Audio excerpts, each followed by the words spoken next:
আপনার ওয়াইফকে আপনার বাবা মা যা ইচ্ছে গালিগালাজ করছে, বা আপনার পরিবারের কেউ আপনার স্ত্রীকে নিচু করে কথা বলছে, অসম্মান করছে, আপনি সেখানে দাঁড়িয়ে থেকে চুপচাপভাবে সব কিছু দেখে যাচ্ছেন, একদম নিরপেক্ষ হয়ে কারো পাশেই কথা বলছেন না। এখানে বলা যেতেই পারে, আমি তো কারো পাশের হয়ে কথা বলিনি। যে মানুষটা তোমাকে খারাপ বলছে, অপমান করছে, আমি তার হয়েও কথা বলিনি। তাহলে এখানে আমার দোষটা কোথায়? হ্যাঁ, তোমার দোষটা আছে। কেউ একজন তোমার সামনে তোমার স্ত্রীকেই অপমান করছে, তুমি সেখানে চুপচাপভাবে দাঁড়িয়ে দাঁড়িয়ে সব কিছু দেখছো।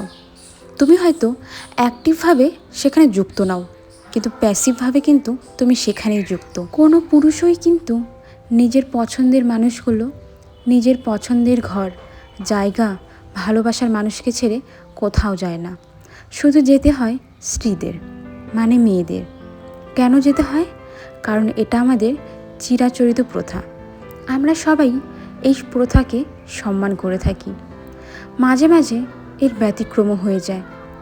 একজন মেয়ে কিন্তু শুধুমাত্র ভাত কাপড়ের জন্যই আসে না, সে কিন্তু তার বাবার বাড়িতে ভাত কাপড় থেকে শুরু করে আদর যত্ন সব কিছুই পায়।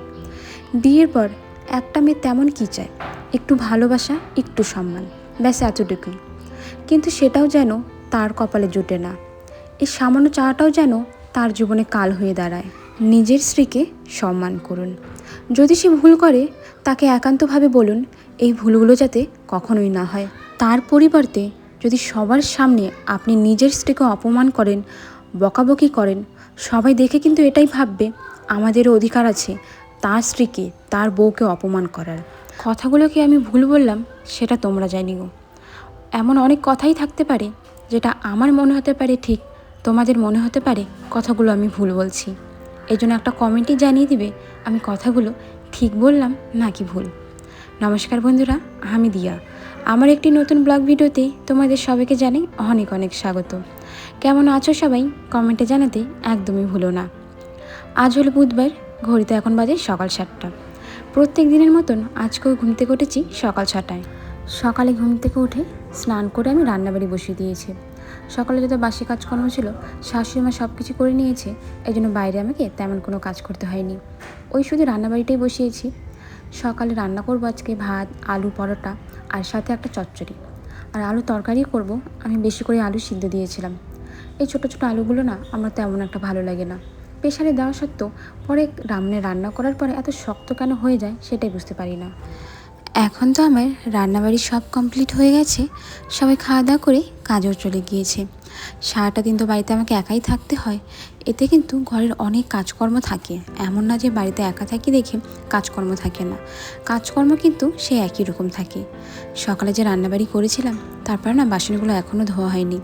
আমি রান্নাঘরে জমিয়ে রেখে চলে এসেছিলাম ঘরে, যেহেতু সকালবেলা টাইম পাই না যে বিছানাটা গোছাবো। হাজব্যান্ড তো দেরি করে ঘুম থেকে ওঠে, আর যখন কাজে যায় তখন আমি থাকি রান্নাঘরে, এই জন্যই আর কি। আজকে যেহেতু রেশনের আটা দিয়ে রুটি বানিয়েছিলাম, সবার প্রথমে যে রুটিটা বানিয়েছিলাম সেটা রেখে দিয়েছিলাম গরুকে খাওয়াবো বলে। আর আমাদের এখানে গরু খুঁজে পাওয়া এক প্রকার মুশকিল। যেহেতু আজকাল গরুর দেখা মিলল না, তাই ভাবলাম ওটা টিনেই দিয়ে দিই। অনেক তো পাখি থাকে, তারাই খেতে পারবে। বিড়ালগুলো যেন রুটি খায় না, তাদের শুধু দুধ ভাত চাই, এই জন্য বিড়ালগুলো আর খেলো না। তা যাই হোক, ওদেরকে রুটিটা দেওয়ার পর কালকে রাত্রেবেলা তো আমি কমেডি ভিডিও বানিয়েছিলাম। আমার না এখন সময় নিয়ে ভীষণ মুশকিল হচ্ছে। এমন মনে হচ্ছে দিনে যদি 24 ঘন্টার বদলে আর একটু বেশি সময় হতো আমার যেন ভালো হতো। 24 ঘন্টাও আমার জন্য কম হয়ে যাচ্ছে। ঘুম তো আমার কমেই গিয়েছে এইসব ভিডিও বানানোর জন্য, সংসারে কাজ করার জন্য। কেন কমেছে সেটা বলি। দেখো, সকালে ঘুম থেকে উঠি 6টায়, তারপর তো কাজের শেষ নেই। এর ফাঁকে কমেডি ভিডিও যখন বানাই, সেসব বানাতে বানাতে 3-4 ঘন্টা লেগে যায়। এরপর থেকে এডিট করতে মিনিমাম 2 ঘন্টা লাগে, যেটা আমি রাত্রেবেলা করি। তাও রাত্রি 9টার দিকে শুরু করি, 11টার দিকে শেষ হয়। আর খাওয়া দাওয়া করি তো 8টা সাড়ে 8টার মধ্যে।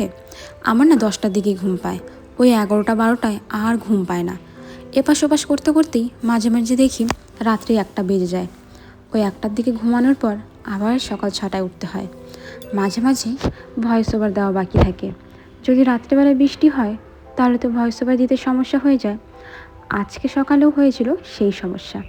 রাত্রেবেলা ঘুমিয়েছি 1টায়, সকালে 5টার দিকে উঠে পড়েছি। যেহেতু জানি আমাকে ভয়েস ওভার দিতে হবে, যদি দেরি করে উঠি আশেপাশের মানুষ তো উঠে পড়বে, সবার তো কাজ রয়েছে, তখন অনেক আওয়াজ হবে। এই জন্য ভাবলাম আমি সবার আগে উঠি, যাতে বাইরের কোনো আওয়াজ ঘরে না আসে। আমার মনে হয় তুমি যদি কোনো কাজ করো না, সেটা 100% করো।